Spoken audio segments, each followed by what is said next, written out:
Hi, I'm Rachael Cady. My pronouns are she, her, and hers. I am a lighting and video designer for the entertainment industry. I also serve on the board of directors at the Kansas City Center for Inclusion and the Theater Community Fund.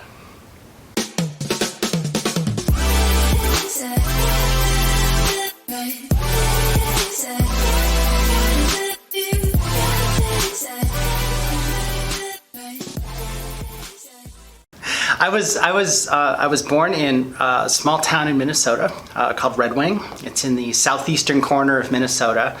There was about 17,000 people, so it was a tiny little kind of classic river town in Minnesota. I went to high school there. I then graduated and went to the University of Wisconsin in River Falls, which was just about 20 miles away from Red Wing. Being a small town girl, I was always sort of afraid of the big city. It's like we were really close to Minneapolis, but it seemed big and scary to me at the time. So I went to it was a small liberal arts college. I studied theater and music there. After I graduated, I freelanced for a couple years, finally sort of dipping my toes into the waters in the big city in Minneapolis and St. Paul. I did that for almost 2 years, and I realized that I wasn't getting the kind of work that I wanted. I wanted to do design work, and I was getting tons and tons of technician work. I had sort of gained this reputation as someone who could kind of do a little bit of everything. It's like, oh, hire Rachael because she can do lights and she can do sound and she can build sets if you ask her to nicely, but never design work. And so that led me to investigating graduate school. I actually started grad school in the University of Michigan in Ann Arbor. I studied there for a year, and after my first year, all of the design professors left. The lighting professor, the set designer, and the costume designer all left after my first year. And I was wondering, why am I still here? So I ended up following my professor, Victor Tan, to Kansas City, which is how I ended up here.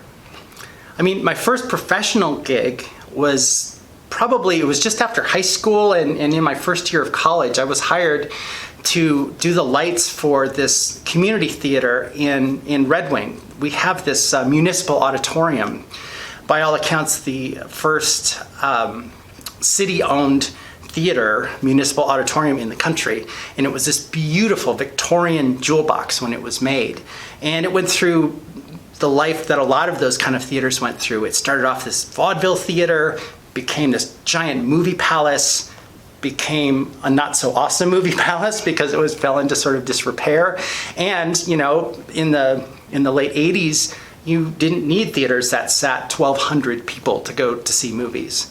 But it had just been recently renovated, and they needed someone to wrangle the lighting system, and I got hired to do that. So that was kind of my first gig, and I designed a whole bunch of shows for them. And it was really good. It was kind of my first big experience of actually drafting light plots and working with a computer light board and all that. So that was kind of my first kind of professional job. What got me into lighting design was in junior high. We had it was like built in the 70s, an old Electro Controls lighting desk, and it was one of these huge consoles that took up an entire wall. It was about 10 foot wide by like 8 feet tall, and it had all these sliders that you would slide to patch your lights in, and it had this huge chrome handle that you would fade between your two scenes when you set them up. And for all the world, it looked like it was the engine room from Star Trek. And me being a huge Star Trek nerd, when I saw that, I was like, okay, I need to know what this is, and I want to be in this room forever. And so I made it a mission as a junior high school student to get with the people who were doing lights and figure out what this amazing technology was. Like I said, as a kid, being into Star Trek, I always wanted to be Scotty, because he was the guy who pulled it all apart. He would put things together. He would save the day by doing some kind of crazy thing. That was all analogous to me when I started in theater. So that's kind of what got me into lights was that technology and kind of Star Trek in a way. One of my favorites, and the one of them that sticks out, and it wasn't that it was such an amazing production. It was really good, but it was my first one at the Unicorn, which was all in the timing. We had to If you know All in the Timing, it's a series of little sort of vignettes, little kind of skits. And we did it in such a way that we had this proscenium had the names of all of the little vignettes on the proscenium, and they would sort of light up like a scoreboard or something, like on a game show. And I had to figure out how to do that. So the idea was they would ring this bell, and then all of these things would pop up, and they would just sort of randomly land on the exact right title for the next for the next vignette. And that was like a great moment for me, because I created this little relay box, and I hooked it up into the light board and got all this stuff to work. I'm like, oh my God, this is so cool. The first time I plugged it in, it blew up. I had wired it incorrectly, and I was positive I was never going to work in Kansas City again, because I just screwed up the entire show. But that wasn't the case. I fixed it. It worked great. So that one sticks out just because it was such a great opportunity for me. It was, in the professional theater, it was at the Unicorn. They're always doing such amazing stuff there. And then I completely blew it to start with, but redeemed myself later. So that one sticks out. Probably one of my favorite shows, though, was when we did Glass Menagerie at the Kansas City Rep. We brought in David Cromer, who directed it, and I did lighting and projection design. And it was such a great experience. David Cromer went back to the script that Tennessee Williams wrote, where he outlined projections in that original script. There were moments where, like the Jolly Roger flag was supposed to be projected against the wall, and he had these things in that manuscript, but at the time it wasn't practical to kind of do that. So he went back, we looked at some of those things, and then we integrated things like live cameras and projections on all the surfaces of the set, on the ceiling, on the walls. There were scrim walls.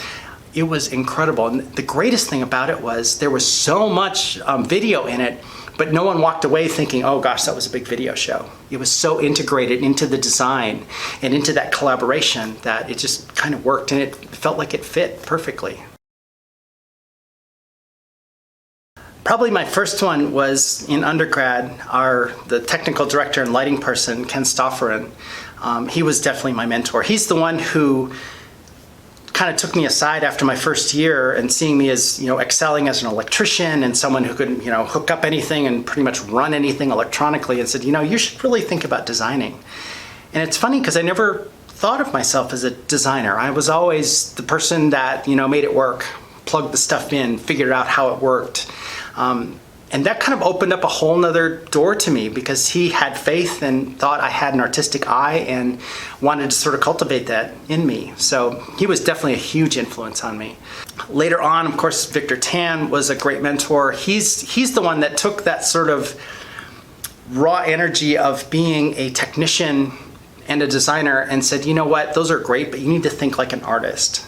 You need to think about what you want to do on the stage as opposed to how you're going to do it on the stage. And it's a subtle way of thinking, but oh my gosh, it means everything. I call it, oftentimes when I go to do a design, I think of what I call the happy idea. It's like I have a happy idea of what I think the show's going to be, and this is what I think it's going to look like. And I kind of, go in that direction. Anything can happen, but I always think about the design first, and how you're going to do it is kind of secondary. And then I would be remiss without mentioning Cynthia Levin, who gave me a chance as a young, sort of just finishing grad school designer, and allowing me to work at the Unicorn. I ended up being their resident designer for about 10 years. I designed about 60 shows there over 10 years. And that's where I really learned the craft of design. I learned how to work quickly. I learned how to kind of roll with it. I learned how to do new plays, because she was always doing these world premieres and new plays that had never been done before. And so, creating a thing that had never been created before it's a great challenge, and something that I really love to do now. And she has this way, if you've ever, anyone who's ever worked with her, she has this way of making you feel like you're in exactly the right spot. It's like, here at the Unicorn doing this show, this is where you need to be. And you should feel good about being there. And I always did. Later on too, I've really been inspired by folks like Joni Schultz, who I've done a few shows with her, and she's just a wonderful director. She's very cerebral. She understands the material sort of inside and out. And she's one of those directors, sort of like Kyle Hatley is too, where they know how to speak to a designer, and they give us the space to kind of play a little bit. Some directors you work with sort of dictate, and they say, you know, I want this, it's not bright enough, I need to see their faces, blah, blah, blah. And that's all fine and valid, and absolutely, I've done some great shows that way. But folks like Joni and Kyle allow you a little space to play. It's like, Rachel's gonna go down this path over here. I'm gonna let her do that for a while and see where it leads me. Maybe it leads somewhere awesome. Maybe she's completely off the track and we need to sort of reel her in and take her this way. But you get the feeling that it's very collaborative and you have a say in what's happening. So that's a tough one because it's just kind of who I am, honestly. It's funny that we're sort of talking about this now because we're a week from this Friday is this 2-year anniversary of me coming out and sort of introducing the world to Rachael. So, and theater has always kind of played an integral role in that because I came out at a meet and greet at the Kansas City Rep in front of about 100 people at this huge meeting. So. I don't know what it means to me exactly. For me, it means that I'm finally living a life that's authentic. I'm finally living a life where I'm not hiding from myself. I'm not hiding anything from anyone. I'm literally exactly what you see is what you get. It's been amazing, and it's only been 2 years. Like I said, next Friday. But it feels like a lifetime. It's like 2 years seems so short, and the experiences I've had in those 2 years are compressed into all these milestones and all these firsts and all these things you've done. But at the same time, I just feel like myself for the first time in my life. Like for the first time, everything feels right. Whereas before, even when I was successful, even when I was doing a great show, even when I was traveling the world doing shows, I've done shows all over the world. I've done shows in China and in Korea and India, and nothing ever felt exactly right. There was always a piece missing. And now when I do stuff, just even mundane things, it feels right. So I guess that's probably the best answer. But I never felt right as trying to be a little boy and trying to play with other boys and whatnot. And I always wanted to be with the girls and not so much like I didn't want to play with dolls and that kind of thing, but it just never felt right to me. And I never had the language to express it as a kid. And unfortunately, my father in particular he used to use being a girl as derogatory. He used to tell me, for instance, when I started playing baseball, I wanted so much to be a pitcher. I wanted to learn how to throw a curveball. I wanted to be a pitcher. And he said, no, you can't because you throw like a girl. And so I learned early on that, being a girl is a bad thing. You don't want to do that, and you don't want to upset people, and that's not something that a little boy strives to do. And so I kind of tucked it away for a really long time. I didn't come out until I was 50 years old, but yet I lived with this constant nagging, this feeling in the back of my head that something was wrong, that I wasn't who I thought I was. I wasn't in the right place. Something just didn't quite fit. In 2017 is when I first went to a therapist where I kind of reached the end of my rope. I reached a place where all of the things I was doing to make life livable and sort of to escape this thing that was in my head just wasn't working anymore. I was being very self-destructive. I was drinking a lot. I wasn't sleeping. I wasn't taking care of myself. I kind of didn't care anymore. And fortunately, I had met some friends online who told me, you really need to see a therapist. They're like, we think you're trans. And because they were trans people I was seeking out, because I kind of had an inkling. I knew that I had this feeling that I wanted to be female and that I should have been. But I would look in the mirror and I was like, well, clearly you're not, because look at yourself.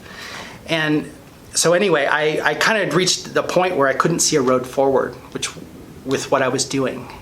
And so I sought out therapy in 2017, and through about 2 or 3 months, I finally had the courage to come out to my partner and say, there's this thing I need to tell you. I have this issue with my gender. I'm not sure where it's going to lead exactly, but I need to explore this thing because it's been with me for so long and it's literally killing me. So I did that. I was in therapy for about 6 months or so when we talked about sort of medically transitioning, which means you start taking cross-sex hormones. In my case, start taking estrogen. And once I started to do that, things kind of fell into place for me. All of a sudden, it was like a fog lifted from my brain. It's like, wow, I can think clearly now. There's not this nagging thing in the back of my head telling me I'm wrong. So I did that for about 10 months. I sort of was transitioning medically and sort of in private for about 10 months where I was living this kind of dual life where I was kind of Rachael at home and then I was this other person in public. I mean, you were there. You were actually in Indecent, which was the last show I ever did as my old self. And I was just months away from sort of introducing the world to Rachael at that point. But that sort of existence became really untenable for me. I just couldn't do it anymore because it was like, oh my God, I just want to be myself. But through it all, I never thought it was possible. You know, even though I felt good about it, I was like, I really need to do this. It never felt possible. I'm like, no one is ever going to take you seriously in a dress. There's no way. How could they? Look at your history. Look at all these people you've known for all these years. How are they ever going to take you seriously? And finally, I reached a point where it's like, I just have to do it. And there was this weird sort of convergence of events. One was I was doing Frida, which was the show that I was doing at the Rep, and I knew there was this big meet and greet. And one of the things the Rep has done for years is you go around the room and sort of announce who you are. They encourage you to say your pronouns if you want to, if you feel comfortable doing that, and then what you're doing on the show. And so it was like, this is kind of the perfect forum for me to do this because for one thing, it's going to get the secret out to everyone in the theater community. It's going to go like wildfire. I'm not going to have to tell a million people. I'm just going to kind of do it. So that was coming up. And then the thing actually that clinched it was I got a mailer from the Rep that they were doing 3 shows. They were doing Pride and Prejudice and Mean Girls, I think, and Frida. And they were calling it Girl Power in the spring. And I saw that, I'm like, okay, this is the universe kind of teeing this up for me. You just need to like hit the ball and go. And so I saw this Girl Power thing. I'm like, you know what? That meet and greet for Frida, that's when I'm going to do it. And I did. So I sort of arrived as one person and left as another, and I've never kind of looked back. It got to my turn to sort of say who I was and my pronouns and stuff. And the funny thing was, I never said my pronouns before that moment because they never felt right to me. And so I just didn't. And I always felt bad about that because I was like, I clearly support this idea. I think it's a great idea, but I just couldn't do it. And so that was the first time I ever shared my pronouns. And so it came around to me and I sort of stood up and I said, so I have this announcement for everyone and it's a big deal. And it means a lot to me, but it also is going to mean something to you. And I just said, so, hi, I'm a trans woman. You've known me as this other person for the last 20 years, but I'm the upgraded version. So, hi, I'm Rachael. My pronouns are she and her, and I'm the lighting designer for Frida. And then I sat down. And then I went to my friend Michelle. I was like, did I just say that out loud? Did that just happen? She's like, oh my God, yes. And she was like squeezing my hand and someone came over and hugged me and they were clapping and it was, that whole rest of that thing was such a blur afterwards. But on my walk home, I literally felt lighter and unburdened. I didn't realize, I knew what I was doing, clearly, but what I didn't realize was that was the moment where I could start living as myself and there was no secrets anymore. It didn't matter. It's like 2 days before that, if someone saw me out in public as me, I would have been mortified. And now it's okay, because I just told everyone. Which is sort of the irony of being trans. It's like I had this secret that caused me so much shame and guilt and fear for my whole life. I lived with this thing. And one of the first things you have to do is like tell everyone your deepest, darkest secret. It's like, just do that, and then things will be okay. And that's what a lot of my friends told me too. They're like, you just need to like embrace it and do it. And I finally did. I just finally gave myself permission to do that. And it was the 30 seconds that changed the entire trajectory of my life. And I haven't looked back since. I think if you want to be an ally, one of the biggest things you can do is just treat us like you would any other person. So you treat me like any other woman you would meet. And also a really great thing that almost never happens to me is if I'm out with you in public or something and I get misgendered or someone calls me he or someone is being, a jackass or something, stand up and, sort of correct them. Because I know for myself, it gets really tiresome having to constantly advocate for yourself all the time. And if you're really an ally and a friend, and I'm not saying beat them up, I'm just saying correct them. It's like, no, it's she. This is my friend Rachel. Or whatever it is, that little thing means so much. I know it means so much to me, and it means a lot to my trans friends as well. When you talk about me in the past, you talk about me as Rachel, and you talk about me as she and her. Because one of the things you need to kind of wrap your head around is that, I'm not a man that became a woman. I'm a woman that stopped pretending to be a man. And therefore, even though it didn't appear that way, and even though I was presenting in a different way and had a different name, I was still Rachel, and I've been Rachel this whole time. And so when you talk about me in the past and shows I've done or whatever, I should be Rachel, and I should be she and her. And I get that's hard because you're kind of retro-scripting your own memories in a way. But I found that once you get to know me, it's kind of easy because it's like, oh, well, yeah, that's just Rachel. The other thing is you don't ask about surgeries and things I might have done to my body or hormones that I'm taking and stuff. Unless I'm your friend, unless we're in private, I'm always open for friends who are curious or want to know more about trans folks or our experience. But in public or whatever, that's never a good thing to do. Never. Also, backhanded compliments like, you look like a real woman, or you don't look trans at all. I never would have known. Those things sort of reinforce this standard that, women have a certain look and you have to look a certain way to be considered female or male for this, for that instance. So yeah, those are just a couple things. It's never too late to be yourself. I'm living proof. Like I said, I was 50 years old before I transitioned. And when I started, like I said, when I started in 2017, if you knew me and saw me, you would have no idea that this is my life just 4 years later. I thought it was impossible. For the longest time, it was like, there is no way I can do this. I'm too old, I'm too ugly, I'm too hairy, all of that stuff. None of it was gonna work. And it did.